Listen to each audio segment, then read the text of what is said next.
Life has a funny sense of timing. It keeps trying to hand you new gifts, but it won't shove them into your arms that are already full. You see, expansion happens the moment we release what no longer fits. It could be an outdated belief, a worn out story, a relationship that's done its job, or a habit that's quietly draining us. Letting go isn't loss, it's sacred clearing. And the instant we make space, the universe rushes in with something better, something aligned, something finally you're ready to receive. Keep in mind, when you have space, it accepts something aligned with who you are now. So you understand a couple things.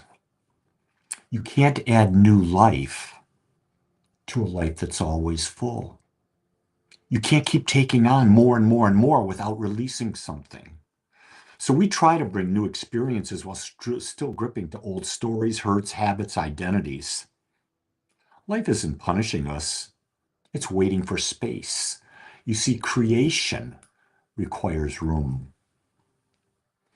When we release something, it's not loss.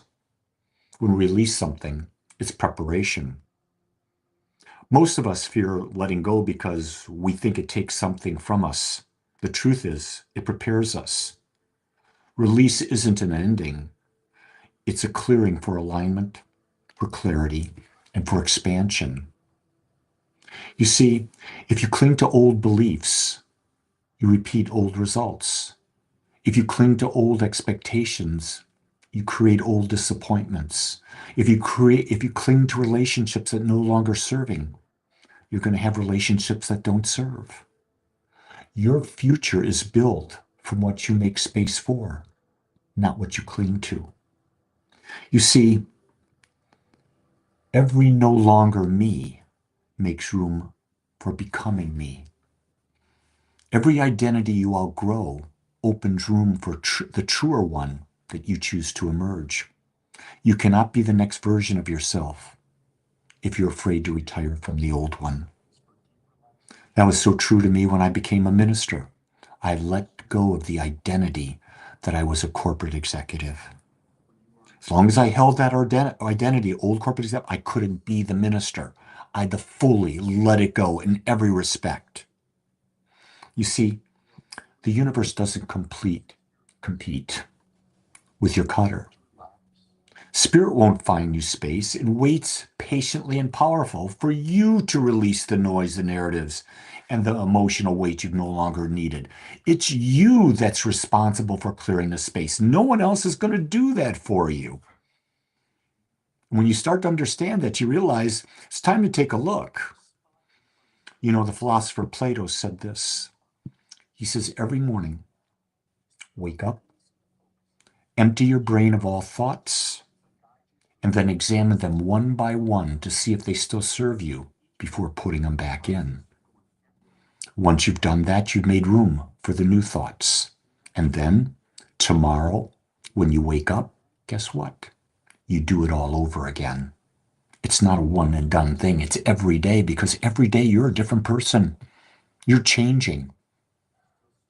The key thing is make sure you've got people around you that are supporting you, people who are growing and changing, because it's so much easier when you're on the path with others to do that. Sometimes we do. Well, the fact is we are always walking alone. We just don't see it, but we are, because no one's ever experiencing what we're experiencing. No one knows what we know. No one knows how we're feeling. No one, no matter how long you've been married. I think it's another 8 days, and I'll be married 53 years. I don't have a clue what my wife's feeling right now. I could be looking at her eyes and not have a clue what she's feeling. Why?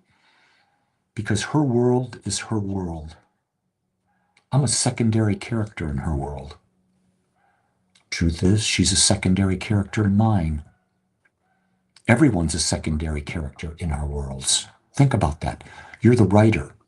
You're the creator. You're the main actor. You're writing your story and living your life on the screen that is life. You get to choose who you act with, You get to choose what the scene is. You get to choose what the purpose is. You get to choose the motivation. You get to choose the emotions. But you got to make room for the new you, which means you got to let go of something. And guess what? No one can tell you what it is, but you can figure it out because you're smart. You're wise. You're part of infinite wisdom. Let's start using it, and let's start creating the most magnificent lives so that we all create a movie that's worthy and more than worthy of an Academy Award. And with that, here's to your trophy. Much love and aloha.